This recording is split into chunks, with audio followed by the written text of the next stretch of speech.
Cymorth's mission is that all people in Wales are able to build and maintain happy, successful lives that maximise their independence within welcoming and supportive communities. We support our members in the sector in 3 ways. By representation, representing their views in different forums with government and other partners. By information, providing information on issues relevant to their work and the people they help. And by support, supporting the sector to provide the best services possible through training, events and business development services. During 2012, in addition to our key services, we identified 3 priorities for the year. To undertake a comprehensive consultation with members on satisfaction levels with current services, to explore what other services members required to help them through the difficult economic and public spending situation, and to invest in the design and delivery of new services based on feedback from our members.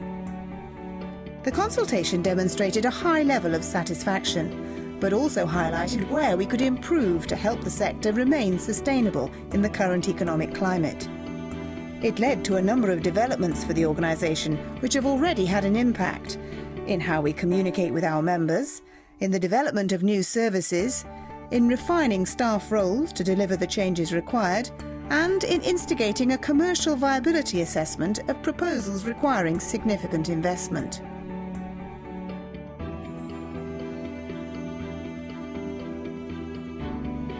Our biggest area of activity this year involved working with members and partner organisations to take forward the recommendations of the Aylward Review into housing-related support. The collaborative approach could provide a way forward for the design and delivery of other public services. Representatives from Cymorth Cymru staff, board and members made a significant contribution to the steering group and work streams. Our members were kept informed of developments through email, Cymorth organised forums, the national conference and other local network meetings.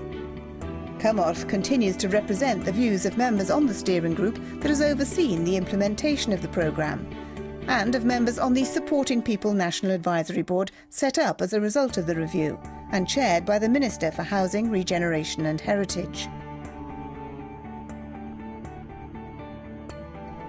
Research has shown that in times of economic hardship, we should anticipate increases in mental ill health, drug and alcohol problems, domestic abuse, young people leaving home in an unplanned way, criminal and antisocial behaviour, and often issues such as these result in homelessness.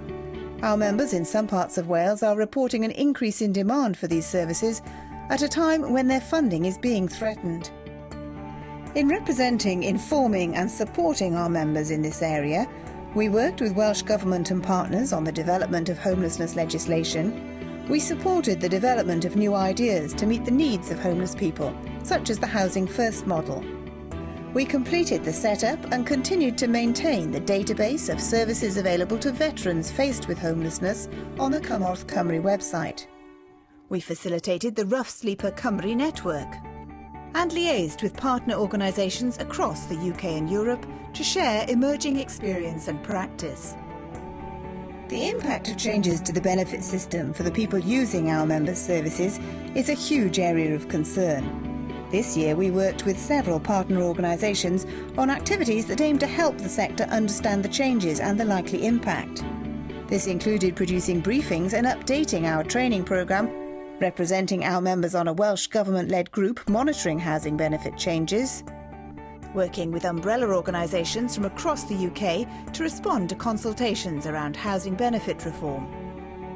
Although the majority of our work is with the housing sector, to help people build the life they aspire to, we continue to engage with a wide range of policy areas, such as working with partners in health and public health to improve the health of homeless people, contributing to Welsh Government Social Services Division initiatives that promote citizen-centred services, contributing to the Public Service Leadership Programme through the Effective Services for Vulnerable People workstream, helping members engage with Welsh Government and UK Government initiatives around employment and training.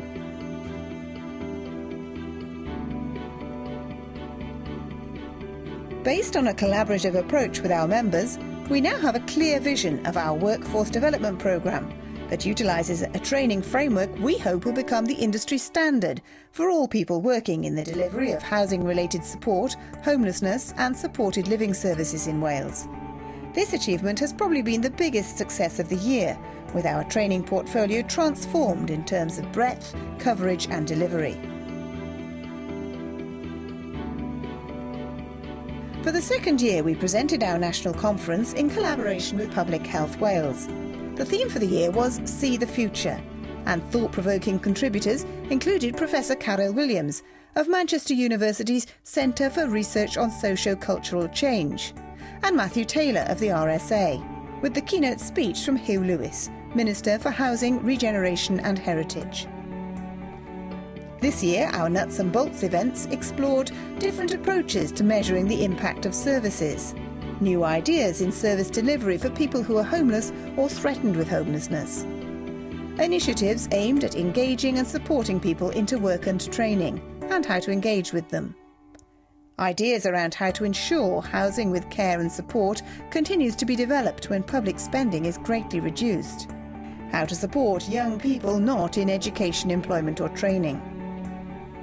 The Promoting Independence Awards event was delivered in partnership with Welsh local authorities, and around 250 people attended.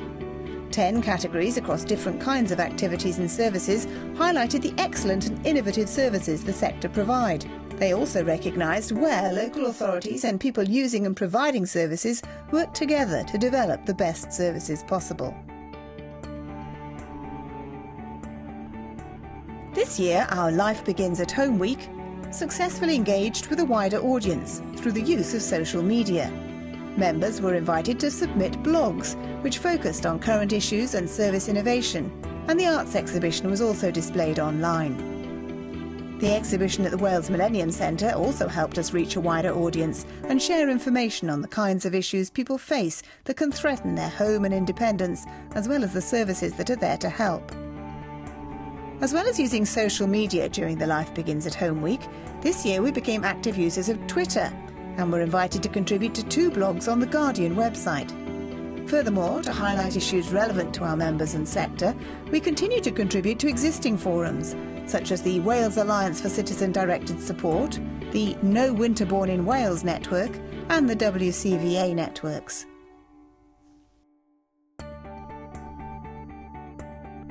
Over the course of the coming year, there are a number of contextual issues that will dominate how we support our beneficiaries. The economic situation in Wales and how it will impact on demand for our members' services. The public spending context in Wales and how it will impact on income for our members. The new arrangements and structure for the administration of housing-related support. The changes to the benefit system and how it will affect vulnerable people and service providers. Legislation and policy changes being developed in housing, homelessness, social care and other areas. Cymorth is up for the challenge, as are our members.